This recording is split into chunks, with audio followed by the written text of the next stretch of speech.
All right, let's see if we can provide a little help for you here quick. I'm assuming you figured out how to do this part by hand. If not, I can do a separate quick video on that one. But um, remember, compounding is just earning interest off of reinvested interest.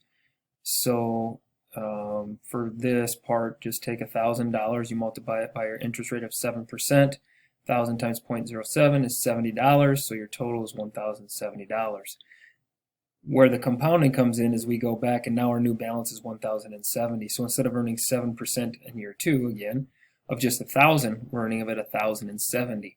So then next year you're earning 74.90 in interest instead of 70. So you just repeat this process over and over and over, and that's essentially what compounding interest is. Now they have calculators that make this process quicker and obviously a little bit more efficient for us.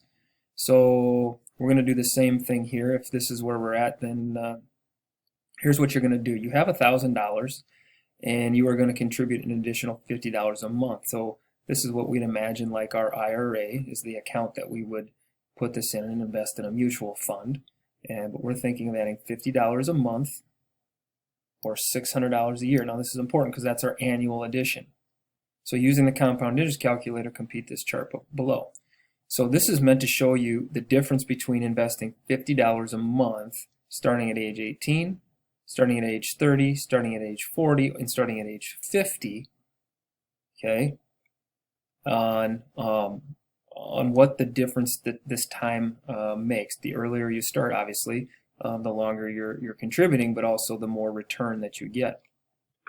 So if you look here and you take at age 18, that means until retirement age, okay, until retirement of 67, you have 49 years. So let's go to our calculator here.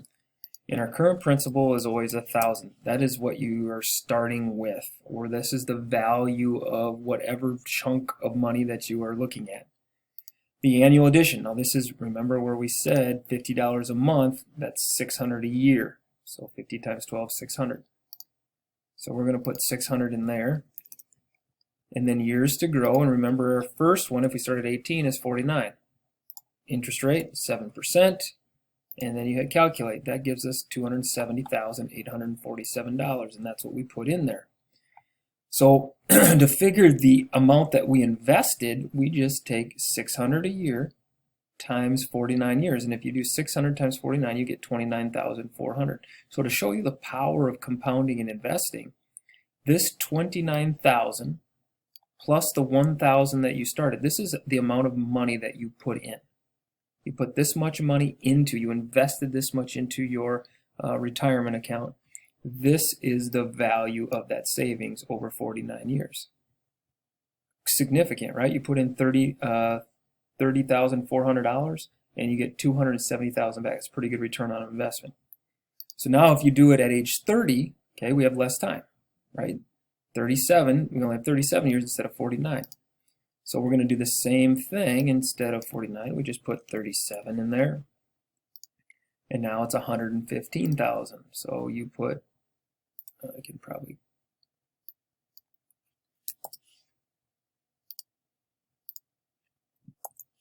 and then you would take your 600, right? 600 and multiply that by, instead of 49, we only have 37.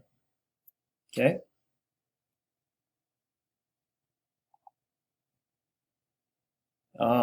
And then you would go and on down the line. So after 40, at 40, it would be another 10 years off. So instead of 37, it's 27. You start at 50, it's only 17. And you can see kind of what happens the later that we start. Now this is assuming that we're just investing the same amount. But I want you to kind of see how starting early with just a small amount can really turn into sizable amounts. Okay? So this part here says how much more would you need to save if you started at age 40 instead of 18 to realize. So at age 18, this is what we have. Okay? At age 40, 27 years, again 40, we have 54,000. So this was 54,000 and change.